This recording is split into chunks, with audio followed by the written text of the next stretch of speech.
welcome to my video today, in which, as the title may suggest, I'll be reviewing my local Barnes & Noble bookstore and kind of compare and contrast to some of my local independent bookstores and just really dive into the stock available, the overall feel of the place, and just my overall opinion on my visit there and which one I prefer compared to smaller independent places. So if you're interested in this kind of content, please consider subscribing to me. I'm actually making a series of these looking at independent and chain bookstores and which one I prefer, giving my own honest opinion on them and reviewing them in kind. Leave me a like if you enjoyed the content today, and if you have a bookstore in mind that you'd like me to go and see and review, please leave that in the comments down below.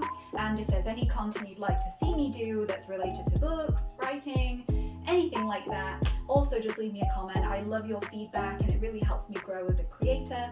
It gives me a great new creative outlet. That's why I ultimately created this YouTube channel here for you. So let's just jump straight in today. So I visited my local Barnes & Noble. I actually have my purchases here next to me with what I got, and primarily the reason I went is that my boss at my full-time, very, normal job, I guess, gave me a $75 Barnes & Noble gift card, and that's mainly when I go to Barnes & Noble is when I have a gift card of some kind to go and pick out my own books, things I'd like to buy in general. So I'll just show you through my purchase really quickly. I got this beautiful Elder Wand replica from the Harry Potter series. It was wielded by Albus Dumbledore, and before that, obviously, Gellert Grindelwald had stolen it, and so on and so forth. I don't have to bore you with the details, but it's really lovely. All the details on here. It's got the little rune inscriptions. Hopefully you can see without me holding it all the way to the camera. But it's a really lovely wand, and I'm trying to collect them. So this was a really good find for me. And let's put this here. And the first book I got was this Stalking Jack the Ripper by Kerry Maniscalco. I think I pronounced her name right, hopefully. I believe it was her debut or one of her first novels, and it's about, as you may imagine, Jack the Ripper, and obviously a kind of imaginary retelling. From what I can gather, this woman on the front cover is obsessed with Jack the Ripper, is trying to either stalk or track him, something of that nature. It's very dark gothic, set in England in the 1800s, in the time period around where Jack the Ripper was wreaking havoc.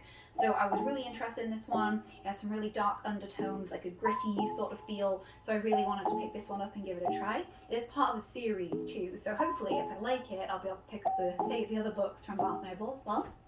And probably the crown jewel of my visit, although I had to get it online, is the Gritterverse box set of the Shadow and Bone trilogy. So this I have been excited to get for a long time now. I've just always been putting it off, but it's a dark fantasy.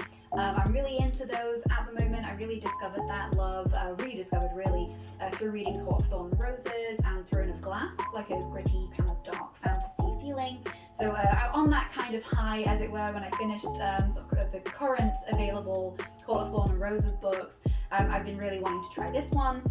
It's a lot less fully fantastical. It kind of lends a lot of its, I guess, environmental areas and such to places like Russia, very harsh environments, but there is a magical element to it and that fantasy. So I'm really excited for this. I'm actually starting the first book shortly, and I'm missing a book from here, so I thought I'd show you this instead. But I did have to get it online. They were out of stock in the store, which with box sets and coming up to Christmas is understandable. It was just a bit disappointing. I wanted to be able to look through and in person, but I'm happy they had it online. Let's put this back. There we go. And I shall be using this with a little swish and flick throughout my video today. So in this case, we went to Barnes & Noble, just me and my husband. We decided to make a day of it because Barnes & Noble have, you may or may not know, have a fantastic cafe available. They serve Starbucks coffee, they get in various treats and stuff. The one that we go to in Olympia here, they try and get locally made different desserts and things. So they have like the Starbucks selection, and then they also have like locally made cakes and biscuits, cookies, not biscuits, are the sweet kind. Sorry, my English is showing there.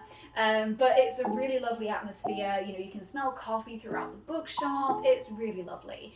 So we went in, we sat down, we had a coffee, and then slowly started perusing the store. It was a really big store too. They had a lot of selection.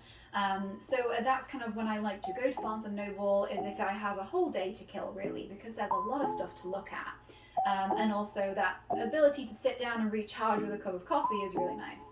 So we started going around, and probably the first place we spent a lot of time was at the manga selection they have at Barnes & Noble, which, on a slight side note, I'm a really huge fan of manga and anime and the Japanese kind of media coming over to the West. I've been since I was like, a teenager, really, is when I first started getting into it, like with One Piece, for example, and Naruto and other really big manga names.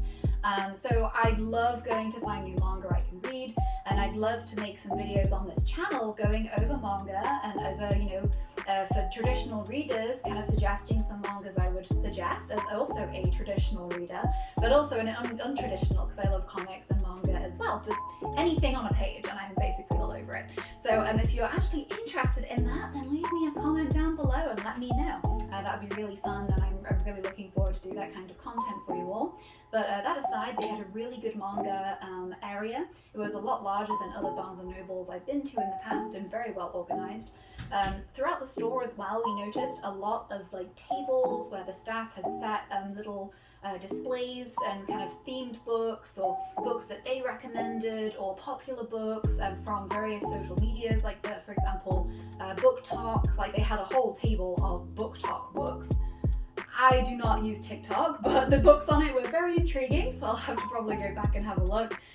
So they had a lot of that going on, which made it feel a lot more of a personal experience than I was expecting when we actually went there. The previous Barnes & Nobles I've been to in different parts of the country haven't really had that touch of personality to them. Even though the staff are very knowledgeable and they are obviously also readers just like you and me, there wasn't that level of like, they curated and created these different tables with fun books on them. So that was really nice. That was a lovely touch. So we kind of went round, and as with any Barnes & Noble or any large book retailer, everything was alphabetized, everything was categorized. It's a very easy shopping experience. If you know what you're looking for, if you have the same few authors that you go to, you can find them really easily. It's all in alphabetical order per category or genre, as it were.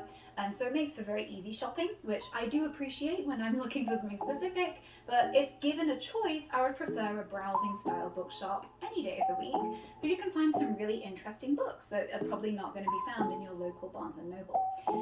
So we wandered around. I picked up the Harry Maniscalco book that was on one of the table displays of the popular reads and so on. So I got that one, I got my wand. They did not have my Grishverse box set I was looking for, so I ordered that online later. But everything, as you can probably imagine, was very big authors, traditionally published authors. There wasn't anything by local or independently published authors, which is fine, but I would prefer to see those available, and that's why I love going to independent bookshops compared to kind of large retail ones. But it really depends. I mean, getting books in general is exciting, as I'm sure you all watching this video will agree. But there are certain times where I just really fancy something different or unusual, and Barnes & Noble didn't really have that availability. They didn't really have like a browsing area of unusual things, or in this case, affordable, like kind of second-hand books, which I also love going through. You can find some real interesting books in those kinds of areas and save some money as well. Plus, it's like holding a piece of history when you can find a really cool old book that you can buy and read. So they obviously didn't have that. It's all brand new, which is nice, and I must say I'm a sucker for new books. They look beautiful on a bookshelf, but as you can see hopefully from kind of up here, I collect a lot of antique and second-hand books as well, and there's something very different about them that I'm sure those of you who've got some will know about there in my viewership today. So overall, it was a really nice experience. The staff was helpful, albeit very busy. We did go on a Saturday, so it was a little bit jam-packed, and everyone was shopping for holiday presents, holiday books, and such things. So it was, a bit crazy, but it was still nice, and everyone was very attentive and pleasant. So honestly, I would give my honest review of this Barnes & Noble, my personal one. Remember that everyone is going to be slightly different. Even though it's a chain and a large retailer, every bookstore itself is going to be under different management and have different stock availability depending on its size. So my personal one, I'm going to give a 4 out of 5 book pages.